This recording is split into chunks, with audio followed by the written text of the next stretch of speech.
Hello, and welcome to the next episode of Seek Power Always. It's getting that access to that inner wisdom within you and to stand more deeply in your power with a feminine flair. I am so thrilled and excited for our guest that we have today because she is going to just take this topic off the roof. This is Dr. Saida Désilets, who wants to live in a world, listen to this, ladies, that is filled with audacious, sexually sovereign women living life on their own terms. Who doesn't want that? Come on in and tell us all about that, sister. I love it. It's so amazing to finally be here. We met on the Big Island, and I was very impressed by how you held yourself, your radiance, your personality. I was like, what is this woman up to?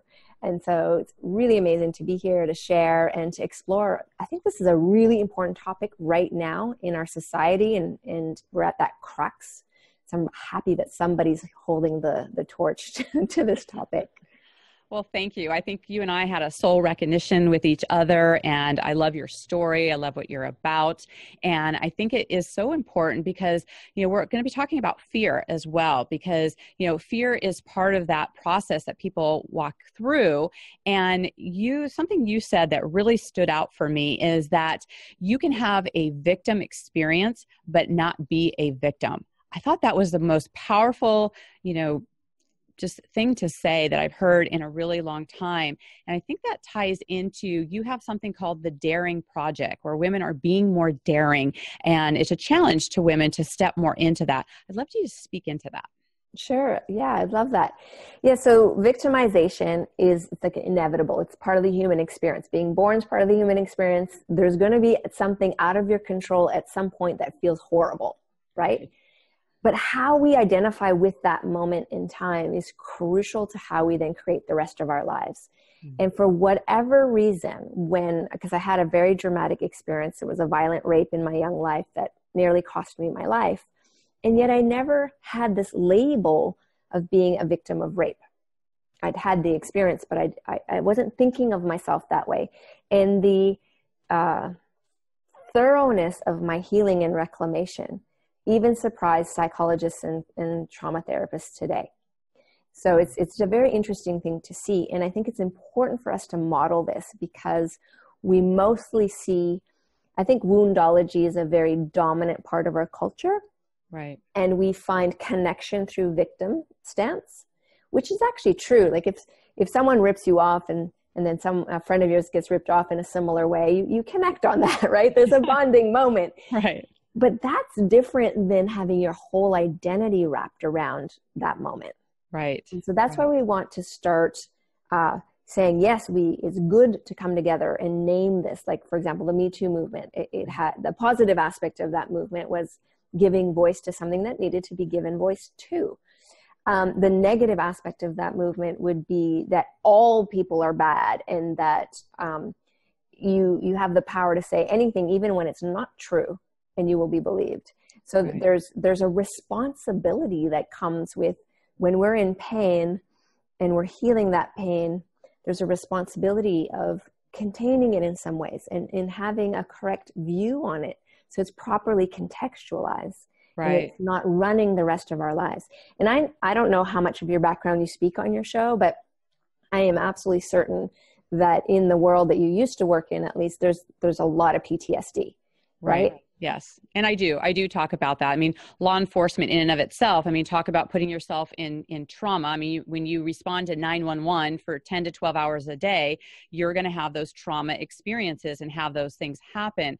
And it's how you react to those and how you choose to respond, right, to those so that you can step more powerfully if we get stuck in the wounded aspect of it. And I love that you brought up, the Me Too, because it really is only one part of the container, right? If we got stuck in that, then you would stay a victim and you would stay in that place. I'd love to hear a little bit about how you would speak to maybe some of the women who either identify that or are still maybe in the victim energy or may even feel guilty. We're going to be talking also about, stepping into desire and sexuality and things where, we claim that's part of our sovereign being to be that. And sometimes it can feel like it's an either or, like you can either be in victim or be a desirous sexual being, and how those things play together. How would you speak to our listener who may be in that that sea of wackiness, if you will, of really wanting to step more into a sovereign being, but maybe is still stuck in the old story. Yeah, I mean, here's the thing. We can only orient that in a way that we've been taught. I mean, and we're in a way, we learn everything from modeling. So we become that which is modeled. And there is no healthy models at this time of this full, from victim to sovereign transformation. Right. So, but here's the good thing that our society does do. We can take someone from a place of trauma and stabilize them. But at that stable point is when we put the label of, you know, victim of incest or victim of this or victim of that. And then there's an identity that's built that way onwards, always referring to that moment in time.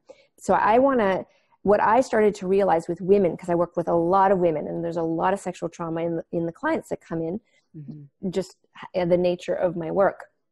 And what I realized, the women are half-baked. Like, this is not the full cooking cycle. We've only taken them to this part, but there's a whole part of the reclamation journey that hasn't even been explored yet. And so from that point where you're stabilized and you recognize, okay, I can function even though I still feel like there's stuff to work through, there's a whole other piece. And I call that intent is when your greatest wound becomes your greatest point of power. And so that... Wait a minute. We're going to have people who are going to be driving, and I know that just went right over their head. This is a really important statement to say when we're talking specifically about women standing in their power. And this is where you kind of have a pattern interrupt at times, because we hear things and we're like, yeah. But say that again. Yes, I agree. It's worth saying many times. And it's something that I need to always work with. It's not like you get there and you're finished with it. Right. Because there's always moments where we feel like we're a victim of something, right? It's just a victim of aging or whatever it might be. So it's what I said was, our greatest wound can be the point of our greatest power. It is held within that. And I know it sounds weird and impossible, but the only reason I can speak so deeply and thoroughly is that I actually conquered being told I was going to die. I had 2 weeks to live when the doctor emerged from my surgery. Right. And that greatest wound, that horrible experience that took me to the edge of life, actually within it, when I turned and really faced it and embraced it and then used it as compost almost to like, let's see what else there is. Then all these gifts came forward, including, for some random reason, working with women in sexuality, which was never on my radar, right? Yeah. But now it is, because I've had this experience, and here we go.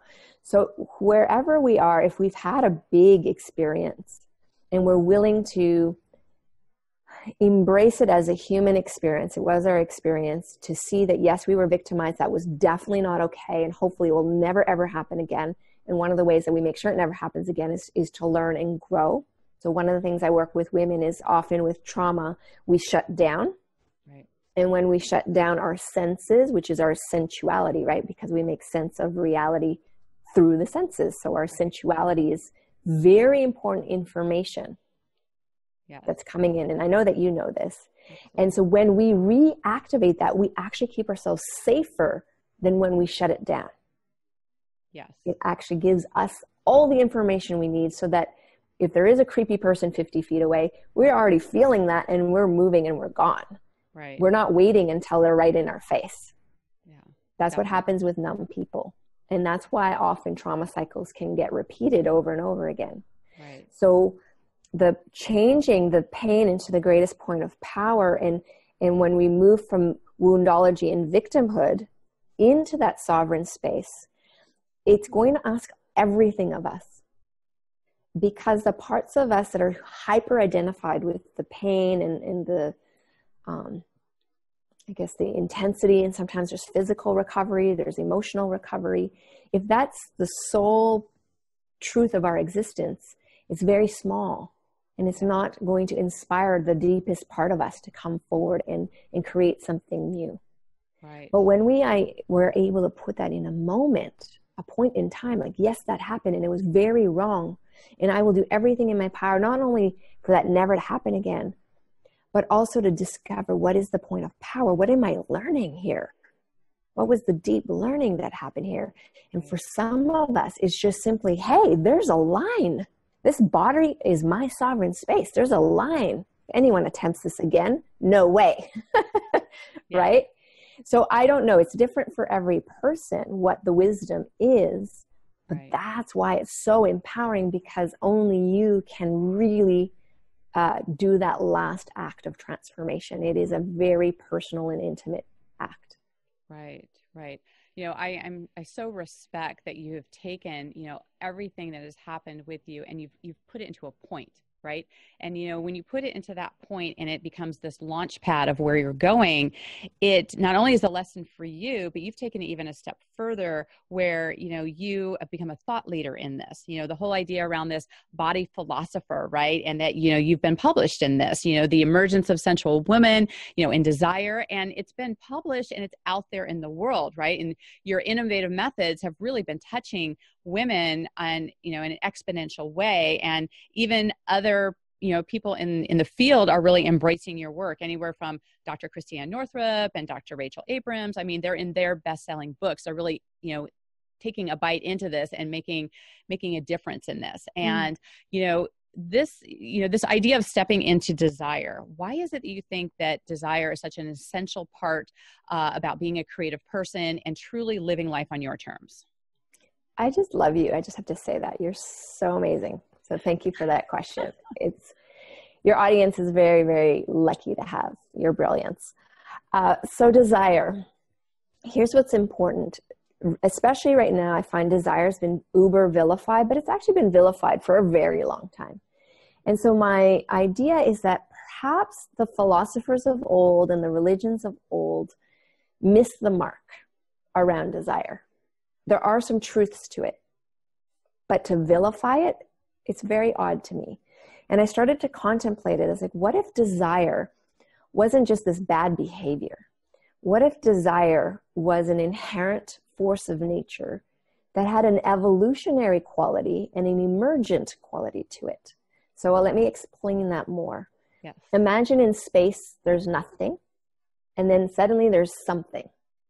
In my mind, nature, there's something that had to exist to create that something.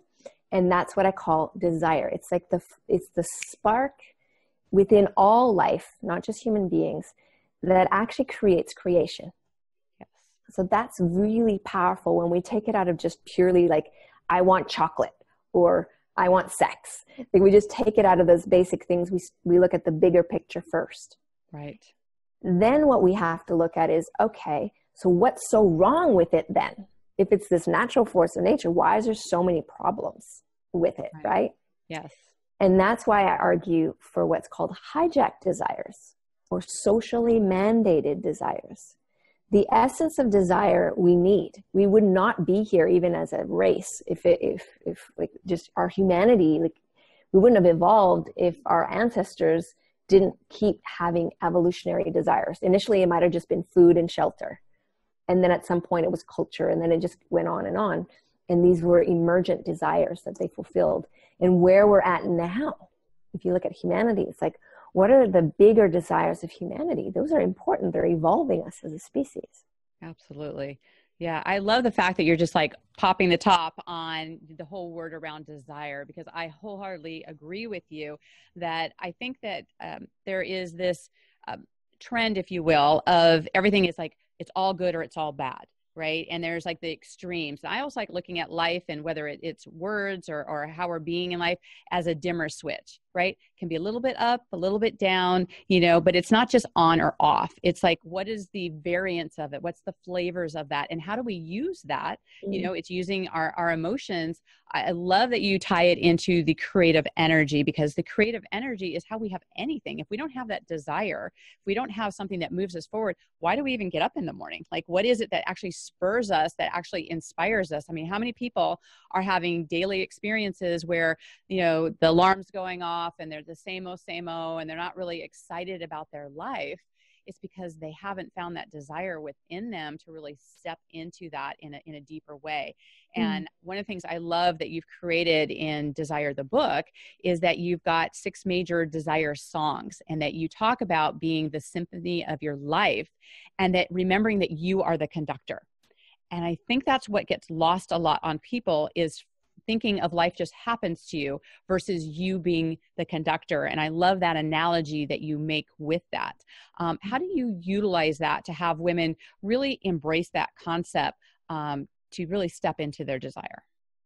Yeah, well, the first is just to understand it's a natural emergent force, and it's trustable. So what we yearn for in our deep, deep heart has value, and it's viable, and it matters, even if you can't understand how it could possibly become true yet. The fact that you yearn so deeply for something, and I'm not talking, a pair of socks or a car. I'm talking like aching yearning. Some people, it would be like the desire to conceive and start a family, or maybe it's the desire to know God in whatever way that shows up for them, that deep yearning for rapture. Or maybe it's a desire to contribute something that will actually leave a legacy and leave the world a better place. These are big, very important, kind of scary desires.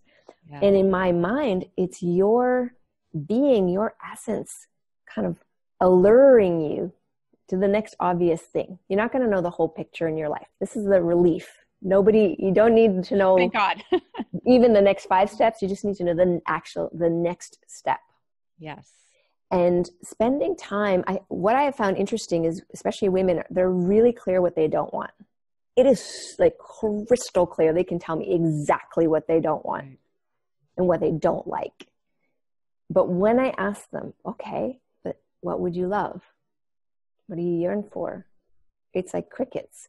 Not because they don't know, because to articulate it is so vulnerable. It's terrifying. Because suddenly you're in a space of the unknown. Right. Now you're not actually sure how it's viable, or is it okay to want that, or how is it even going to happen? Right. What a great distinction in that, because, as you're speaking this, and I'm tracking, I'm looking at, I've been in this place. Like, there's a part that I think as a woman where you feel like you should know it already, or you feel like, oh, I should know the path and follow me, and I got it all figured out. And it's really supported me to have that concept of just knowing the next step. In fact, when you mentioned that, I smiled, because one of my favorite quotes is by Clement Watt, which is, take the first step, no more, no less, and the next step gets revealed. And it just lets you know that this is part of the creative process, is that, how can you know the third and fourth step without taking that first one that then presents you a different view, right? You don't have everything in front of you till you take that step. And I know a lot of people have also used the analogy of a GPS. GPS doesn't work unless you actually start moving. Right. Exactly. And then it directs you, and then it takes you in that direction to have happen. So I love that aspect of how vulnerable it can feel when you don't know, and that it's actually okay to not know and to be in that. Yes. And with that, I love that one of the things we talked about in empowerment, and I think this is also another kind of scary word for women, is because it feels like if you are being empowered and it feels very masculine for women sometimes to hear empowerment, and it feels like very harsh, right? And there's times for that where you need to bring it, right? But there's something where you were sharing about that it's part of your daily practice to allow yourself to soften and to receive and to be alive, and have that actually be part of your empowering process. I would love you to speak into that, because I think it's important for women to know that part of empowerment is actually receiving and softening and being very feminine. Yes. Thank you for bringing that up. I really enjoyed that part of your questioning. So the first thing I want to say is, we live in a society that is only really cherishes and values the doing nature, the confidence, the go-getter, the like ticking things off the list. And there's not a lot of credence given to receptivity. But when we actually map out the things we most yearn for, like, I want to go on an epic holiday and do nothing and have great sex, or, whatever the fantasy is, or I want to have this beautiful house, or I want to have this, whatever it is.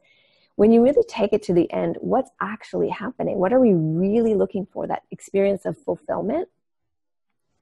If we're unable to receive deeply and really let it touch us, we'll never taste fulfillment. We'll actually won't get that thing. So you get the great house, or you'll go on the holiday and you're like, what's next? Well, this is boring. What's going on? Like, you're not even taking it in. Right. And maybe, Diane, this is because I faced my own death. So I'm aware that this is all gravy for me. Right. That every breath is a gift. Maybe it's that. But there's something in the gift of a woman. I mean, men as well are receptive, but I want to put this for the women. It's very powerful for us. There's an ancient teaching, I think, in the Kabbalah system. It's different than the male path of manifesting. Right. Men manifest differently. Women manifest through almost like the full realization of the thing they want the most, as though it's already here, and then fully receiving what that would feel like when it's already here. And you get imbued with this sensation of this thing that you yearn for, as if it's here. Mm-hmm. And that is magnetism. Right. Suddenly you become the thing that you yearn for. Yes. And then it makes it available. And when it shows up, you receive it, you recognize it. You're like, there it is. So a daily practice, I know it sounds maybe silly to do 1 or 2 minutes where you're just receiving a breath instead of taking a breath. I love that distinction. Yeah. It's like the juiciness of life, right? It's like, as you were saying that, I was thinking like how it feels like on Christmas Eve, or, you know, before your birthday, or just that bubbliness of like excitement that can happen where you are fully like anticipating that receiving, that showering. I think that's why, you know, people either love or hate their birthday, right? Because the attention that brings and the energy that brings, it literally is setting the stage for your next year, the next experience in your life. And to really take that in and have those celebrations. And I think that's so great to really talk to that, because when, and I'm definitely, I've been in that myself where I've, you know, hey, checking these things off and getting those things done. And, you know, that's part of our experience. But if that's all there is, that can feel so empty. So I think it's so important to speak into that and to be more full in your life, is to be in all of that and to be in that receptive, and to give women permission to have that. Because one of the things I've talked to with, you know, my friends and my clients has been around that, the guilt of that I'm not doing something, or, you know, I have an extra 5 minutes, I could pack one more thing in and make that happen. But to actually embrace that this is actually part of your life experience and part of your divine right, is to actually enjoy the process. If we just have endless lists of things, you know, wow, that the energy will come out of that really quickly. Yeah. So I wanted to mention, and maybe this will help, is we think of fulfillment as the dangling carrot, right? Yeah. It's this thing we're going for. And so we get motivated and we push ourselves because we want that thing.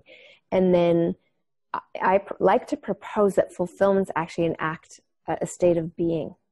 Yes. And through practicing receiving, for example, or receptivity, or just that piece that is so vulnerable for us to do, what we're essentially doing is, yes, there's things that we have to do, and yes, we're going for things, but we can experience micro moments of fulfillment all along the way.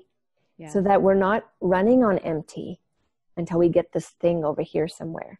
And then we start to realize every moment of our life is actually fulfilling, because we're very present to it. We're receiving it. We're living it. We're breathing it.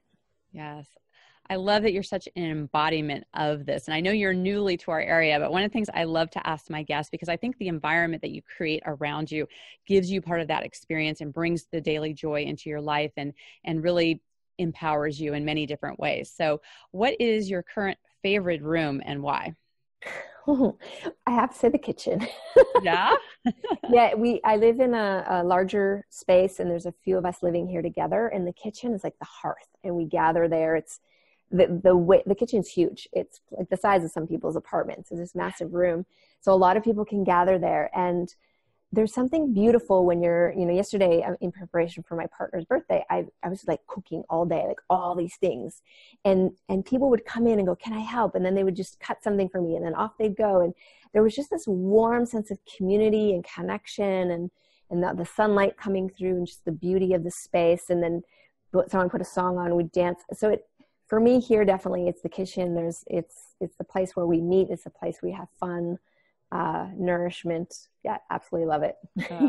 I just love how you co-create so much in your life and you have so much joy. And I know that you and Saul go dancing, and I love that you lead wilderness safaris, like for women, so they can, really step into what they're doing. And anywhere from, I love when you talk about writing deliciously sensual poetry, like that can just feel decadent. Like how's that fit in the to-do list, right? That's just pure joy and love and desire that you're having in your life, that you're actually walking that path. So that, one of the things I would say that you mentioned that there weren't really, role models in that. And, I beg to differ, because I believe that you are one of those role models. People may not know about that, but when they see you and they have the experience of you, I think it's really important for women to be an expression of that, so they can have those role models, that they can have, it's okay. It's giving themselves permission. When we see it, we can then step into it. And I know that our listeners are going to want to connect with you, and I know that you have a gift for them. Would you please share? Yeah. So, there's so many good things. If people are interested in the book, desirethebook.com, the gift, there's a free book club. And I think for these people, it would be really, really good because there's free meditations. Will take you into your own heart. If you had disconnected from desire, it'll bring you into that space where it's possible. And then there's about 4.5 hours of free videos where I'm literally answering questions from a community, a book club that read the book. And we go very deep into desire and fulfillment, and what happens when we don't feel it, or what happens when we're living according to somebody else's ideals and everybody else's plans for us, and what do we do then? So it's just a really rich environment, and it's free, and you can just join that for free. I think it's desirethebook.club has all those tools for people. And I just want to thank you for your graciousness and your beauty and your deep, deep wisdom, because it's been such a pleasure here today to be with you. And I want to thank your audience for their courageous and daring hearts, because it's so important to know that that's what's going to carry us through to create the world that we want to live in, is to dare just a little bit more, just be a tiny bit more daring into the things that we love. Oh, thank you so much. It's been such a blessing for you to be here and to really share your deep gifts. And that there is going to be some women where this was the exact message that they needed to hear today. And that's why we're here. That's why we're connecting. And for our audience here, if you are stepping in here and this is something that is speaking to your heart, definitely look at our show notes, get the links to, connect with Dr. Saida, and make sure that you are really stepping into this. I mean, this is the next step. We talk about take one step. This would be the one step to step in and to do something more daring, to really connect with that.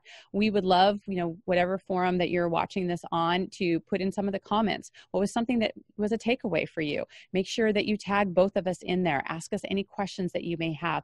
Connect with us, because as a community, we are stronger. We can support each other with that. And if this is something that there's another fellow sister out there that needs to hear this message, please share.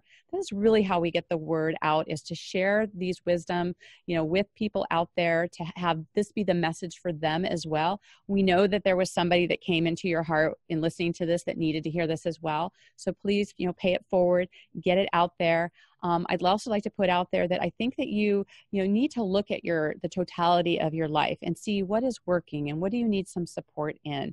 And I'm also offering out there for you guys to have my Life Reset quiz. You can go to liferesetquiz.com. That will also be in the show notes. That gives you that pulse on what is working and what little shifts, because sometimes it's just one little thing that can make a difference in all of your life. So with that, I just want to say thank you so much for the generosity of your time in being here and connecting. And for our audience, I love that you're being part of this community. And until we connect again, live your spa life. Bye for now.